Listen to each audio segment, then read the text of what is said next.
deal with airplane peanuts.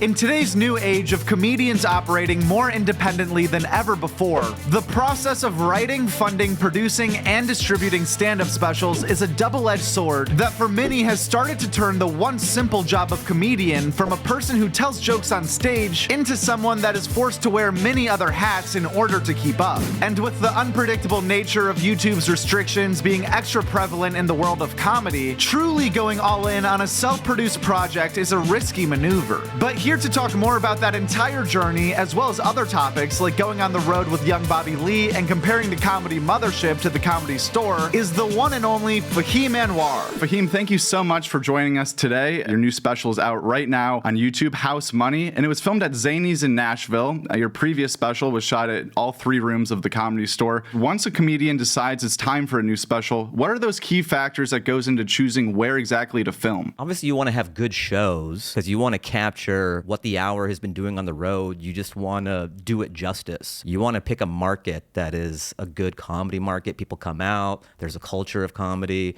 so that you can get it in the can, you know? So you just want to set yourself up for success. Yeah, and you do 2 shows and stuff. So Nashville is a great comedy town. I had already done a lot of my primary markets, and then I kind of f***ed up. I was talking to Ari Shafir about it, and he was like, oh yeah, you got to save a few cities towards the end of your tour, like where most of your fans are. And I'm like, oh, that's good to know for next time to like save 2 or 3 cities where you just like smash. But I had never done Nashville before, but people told me about it. My reps were like, yo, it's a great market. And other comedians were telling me that it's really good. So I lucked out that I was able to do it there, and I hadn't hit that market yet. And yeah, it was great. So speaking of that though, the Comedy Store is in LA is your home club. Yeah. But I heard you just talking on the Joe Rogan Experience about how much you loved going to the Mothership. What are some things that you think they nailed in Austin that you'd like to see replicated in LA? I was telling Joe about it. I think because of the level of attention and detail that Joe has put into the Mothership, it's lit a fire under the Comedy Store to get ramped up to today's technology standards pretty much. Because when you do Mothership, they're shooting, every set's just shot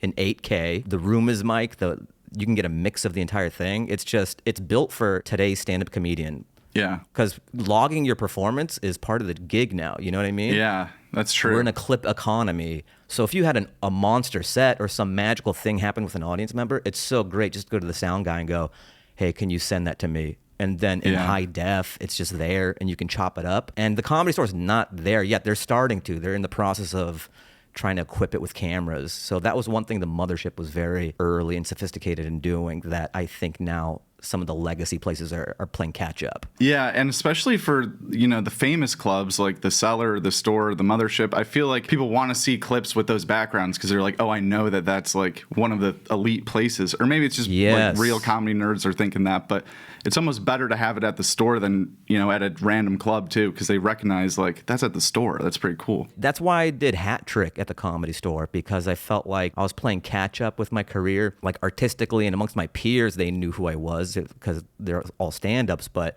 if you're a casual comedy fan, you would have no idea who I was. So if I did my special at just like a regular black box theater or something, it's so faceless. Right. And I just knew I'm a Store guy, and I was kind of drafting off of the legacy of the Store because it's a magical place. It's just visually, there's a shorthand. You know what that is. And not everyone is allowed to perform on those stages. Right. And like Jesselnick is bringing me up. I'm bringing Theo up.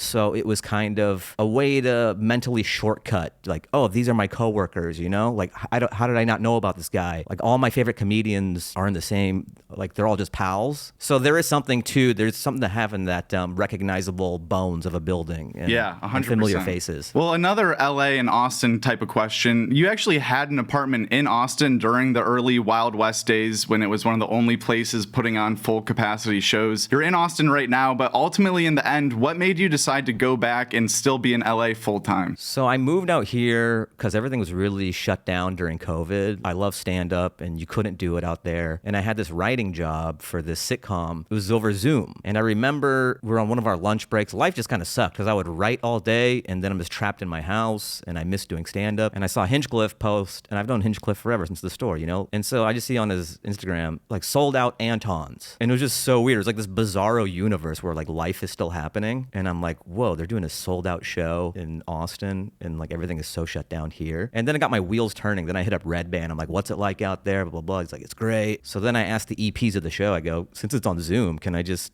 moved to Austin for a bit, and then just write by day and do stand-up at night. They were like, yeah, I don't see why not. So then I moved out here, and it was awesome. I would just do the writing job on Zoom by day, and then I would go do sets at night. And yeah, it was a lot of fun. And then things started to open up back in LA, and the studio, we were able to go back to the studio. And this was my first writing job too, so it was good for me to have that experience, to be able to be on set. Depending on where you are in your career, like I've been doing it 21 years. I'm like a made man at the store. That's my home. They know what I do. I get great spots. So, and the store is still the store. It's there's 3 rooms. The shows are still great. It's fun. If you're a younger comic, Austin makes way more sense. But I'm in this weird purgatory where I'm pretty established in LA, so it's hard to just totally give that up and come out here. But it is fun to visit, and maybe I might want to split my time a little more because Mothership is great. So you self-produced and self-financed this special. I'm just wondering, with the inconsistent rules on social media platforms being what they are today, was there any fear when choosing the jokes for this special that YouTube might restrict certain content? Yeah, I actually talked to Ari Shaffir about it too, because you talk to guys who have self-released and you get notes from them, and they're very helpful as to how to juice this as much as you can. And I was just really nervous because there's a joke in my special, where the Ninja Turtles joke, where Donatello, he beats up some guy, like kills him to death or whatever, and he goes, "Purple's for faggots," and I lost it. So I was just so nervous about, well, can I say faggot? And he was like, "Oh yeah, faggot's okay. You just can't say cunt, and you can't say." And there's like one other word you can't say.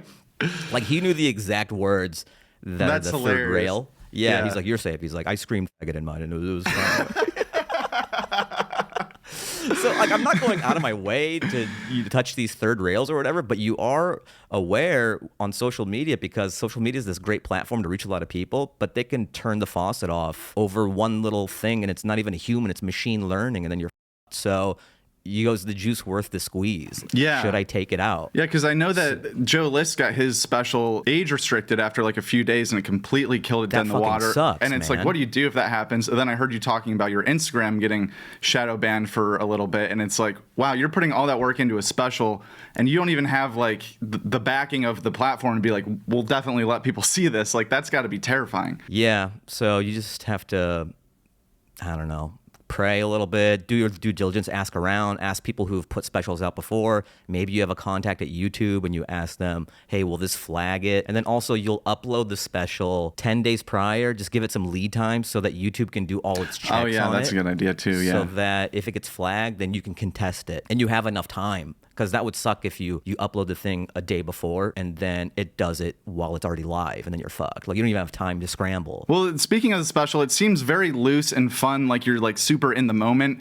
I'm wondering, how much did your series, Fahim Works on Stuff on YouTube, play into the creation of House Money? Actually, quite a bit, you know? That show has been so great for me, just in terms of having the confidence to sit in the pocket, marinate on some ideas, and just conversationally speak out some of these bits and stuff. Because I've been doing the show for a while now. I started it during COVID. I think stylistically, some of that has rubbed off when you kind of couch that into prepared material as well, just like the conversational nature of it, and being willing to go off the rails a little bit when something happens with the crowd and then diving back in. I almost love my Fahim Works on Stuff more than this special, just because I love writing new jokes and just the loose nature of trying to find something in the room with a group of people. There's something magical. It's not rehearsed or premeditated, whereas a special, it's a polished thing. Right. And it's great for that polished thing. When you're working on stuff, it's a little more jazzy. You know that it's almost like written, like, you know, the magic of crowd work, it's like that, but with material. Yeah, that makes sense. Like, people are more impressed that they know you didn't write that down beforehand, and it was still just a funny. kernel of an idea, you know? Like, they'll know, like, oh, he went on these tangents, and you see the glimmer in the eye and just the comic discovering it in the moment. And I think that's kind of cool for comedy-savvy people. I also saw you a while back talking about performing at the store in front of Dua Lipa. What's the craziest person you've ever heard was either in the audience or actually met at the store? I mean, it's always great when you meet legends and stuff like Chris Rock or Chappelle, just because I'm in comedy and like I put them up so high. I think Dr. Dre was in the crowd one night. I didn't get to meet him. John Morant was gonna come to the store the other day because my buddy works with him. Yeah, I was so excited. I go, yo, let me be his point guy. Yeah. I wanted to be like, right this way, Mr. Morant, you know? I wanted to have his contact. Oh yeah. Just to be his point guy at the store. Like, anytime you need me, Jaw, just hit me up. I got you. That's the beauty of LA. It's still LA, and every now and then you're going to get people like that rolling through. So, okay, here's another, maybe an embarrassing story or funny question. Is it true that the first time your parents ever saw you do comedy, you got booed off stage at the Apollo Theater? And how were you even on stage at the Apollo Theater at 18? Yeah. So it was, that's a true story. But it was the Apollo Theater Amateur Night on Tour. They would go around to major cities in the U.S. and put on the Apollo in that city. Oh, wow. And then they came to Seattle, where I'm from, and I was like 18 at the time. And I was going to community college, and I saw something on a bulletin board, Apollo Amateur Night on Tour. And I was new to comedy. I'm like, oh, yeah, this is great. Yeah, the Apollo. So then I auditioned. And I get it because they genuinely did like me. It wasn't like, oh, this guy's going to real fucking feed him to the wolves. Yeah. Like, the producers actually Yeah. did. They liked my set. And then the night, it's a huge theater, the Paramount Theater. It's like 4,000 people. So the producers, before I go up, they're like, hey, we think you should start with this joke instead. They just suggested that I tweak some bits around. So then I would be opening about, my parents being from Afghanistan. This is kind of like shortly after 9/11. So probably not the greatest opener. Yeah. So I'm like, hey, my name's Fahim. It's Afghan. People were like, boo. Like I was up there for like 10 seconds. And then if you're a singer, you can be like, and maybe like drown them out with some note. But when you're just doing comedy, it's just words and silence. Yeah, you need them to hear. People are like, boo, boo, boo. And then 4,000 people are just booing me. And then the siren goes off like, I don't need to wait to get swept off stage. I know how this shit works. So I'm just like, all right, thank you guys. Oh, man. That's hilarious. Yeah, so that was the first time my parents ever saw me do stand-up comedy. I just kept my world separate from that point on, So The Tonight Show was great to be able to, because I was always waiting for that moment that was the complete polar opposite of that, for it to be a celebration. So did they think that from that point to The Tonight Show that Apollo-type gigs were happening to you? They just think I'm getting booed every fucking night for 20 years. My last question for you here, Fahim, and thank you so much for your time today. Bobby Lee was the first person to take you on the road with him. What were some of the wildest things you experienced on tour? Because there's a lot of stories about Bobby on the road. Bobby is great. He's so generous with younger comedians and kind of cultivating their talent on the road, giving them an opportunity, because it's rare to be able to do great shows like that. So I owe Bobby a lot. But one thing that struck me is he would, whenever you go out to eat with Bobby, he has a rule. You can eat whatever you want, order whatever you want off the menu, but you can't take it to go. So if you want to box it up, he's like, no. I paid for it. So that's just like an ongoing rule.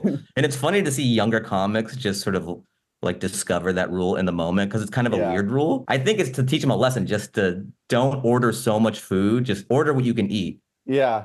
Like I'm not paying for your groceries, pretty much. I mean, I guess that makes sense. I've never been in a position to pay for a bunch of people's food, but maybe He pays every time. He's so generous, but that's one of his rules. All right, well, Fahim, thank you again. House Money, it's out on your YouTube channel right now. Anything else you want to tell to the people before you go? Any dates or socials or just fun facts? I guess I'll be back at Mothership in May, so I'll be doing that. I'll be doing a run. And then check out that Fahim Works on Stuff series. I try to upload and feed the algo maybe once a week. I've been off because I've been working on the special and stuff, but I'll try to get back into it. And it's a great way to just throw out some ideas that may not make it to a full special, but it's a fun series. So Fahim Works on Stuff on my YouTube channel. Awesome. Thank you again. Always great chatting. A fun fact about Fahim is that he was one of the first comedians we ever got to interview on this channel, which I will forever appreciate. And as a thank you to Fahim, it would be very cool if everyone watching this far into today's video would click his special on the end screen right after this and leave some sort of comment to spike House Money in the algorithm. And if you don't know what to say, just tell him Joke World sent you. At Joke World. That's it, at Joke World. And the world is WRLD.